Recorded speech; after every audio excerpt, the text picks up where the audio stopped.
Side बिल्कुल week थी और जब ये पैदा हुआ था इसकी राइट साइड बिल्कुल वीक थी, ये अपनी राइट साइड बिल्कुल यूज़ नहीं कर रहा था। इसके आर्म जो थे आफ्टर 8-9 मंथ्स इसके आर्म जो थे स्क्वीज होनी शुरू हो गई थी, मतलब in just in this way. और हम लोगों ने इसका फिर बाद 1.5 साल में हमने इसकी MRI करवाई तो हमें पता लगा इसके ब्रेन में क्लॉट्स हैं। तो उन्होंने बोला कि इसकी राइट साइड में इसलिए प्रॉब्लम है।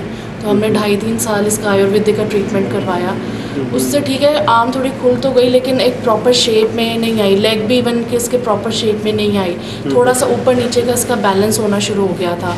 तो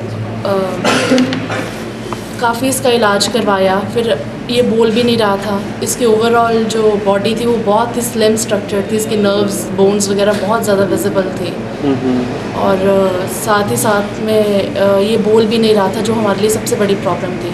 हम इसको 40-40 आवाज़ें मारते थे और इसने हमें कभी आगे से रिस्पॉन्ड नहीं किया या देखना ही ना ये क्या हो रहा है क्या नहीं, ये अपने आप में बिल्कुल गुम था, always playing with his hands.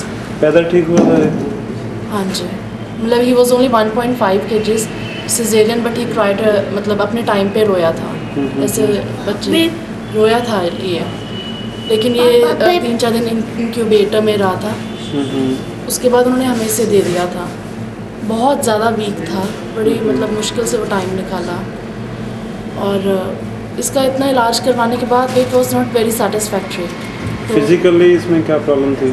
Physically इसमें ये प्रॉब्लम थी कि ये ठीक से भागता नहीं था और दूसरा he was not using his right hand और मतलब वेरी वीक, सारी सर्दियों में ज़ुकाम वगैरह रहना, गर्मियों में पेट खराब रहना, मतलब ये सब कुछ बहुत ज़्यादा प्रॉब्लम थे।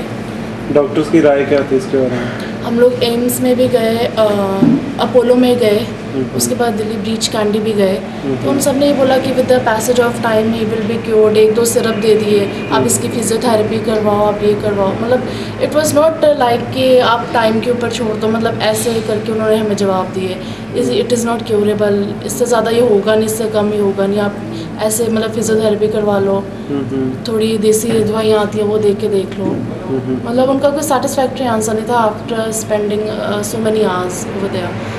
सो फिर हमने इसको होम्योपैथी का ट्रीटमेंट करवाया। 1 साल में ब्रेन वाइज तो बहुत फ़र्क पड़ गया, मतलब जैसे हमें बिल्कुल भी रिस्पॉन्ड नहीं करा था, 30-40% रिस्पॉन्स में आ गया, लेकिन अभी भी कुछ कसर थी जो समझ में नहीं आ रही थी कि कैसे पूरी हो, ना नॉर्मल में ना अब-नॉर्मल में। तो उसके बाद फिर हमें आपका न्यूरोथेरेपी का सेंटर मिला, किसी ने हमें बताया कि आप वहाँ पर जाओ। तो कब से ट्रीटमेंट ले रहे हैं? इसका 2 महीने हो जाएंगे अब। 2 महीने में क्या फ़र्क क्या है इसका? इसमें पहले फिजिकली चेंज क्या है ये बताइए।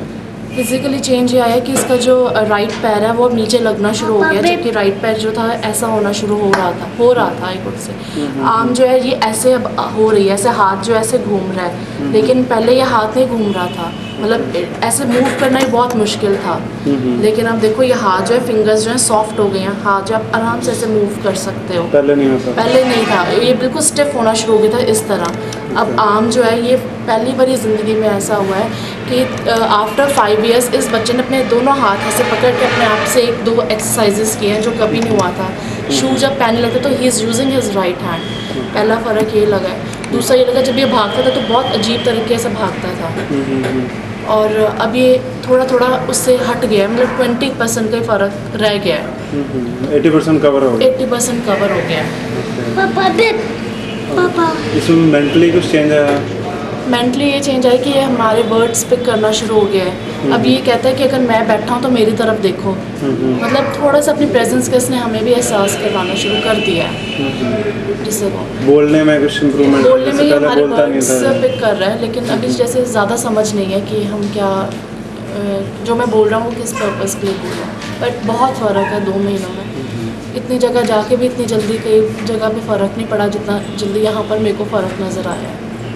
इमोशनली कुछ चेंज है इसमें? हाँ जी, इमोशनली ये चेंज आया है कि ओवर लाफ्टिंग हो गई है, ओवर ही मतलब ओवर हंस रहा है। कई बार हमें लगता है कि ये क्या कर रहा है, लेकिन फिर हम लोग ये सोचते हैं शायद चेंज आ रही है फिजिकली और मेंटली इसलिए। और ये कि जैसे भैया बता रहे थे कि अभी चीखें मारता है, इसके थाइज़ वगैरह पे करो तो पहले करते थे तो उसको बिल्कुल भी ही वॉज नन, मतलब कोई इसकी फीलिंग नहीं थी, लेकिन अब इसको फीलिंग होनी शुरू हो गई है। मतलब बॉडी में स्टिफनेस आ गई, जैसे एक लड़खड़ाती हुई पहले बॉडी थी, जैसे लग रहा है कि पता नहीं कैसा ढिल्ला ढाला सा बच्चा खड़ा है। अब ये चीज़ नहीं है, अब ये लगता है कि जैसे बच्चा अपने मतलब फर्म होके खड़ा हुआ है। ये फ़र्क पड़ा है 2 महीने में। Thank you.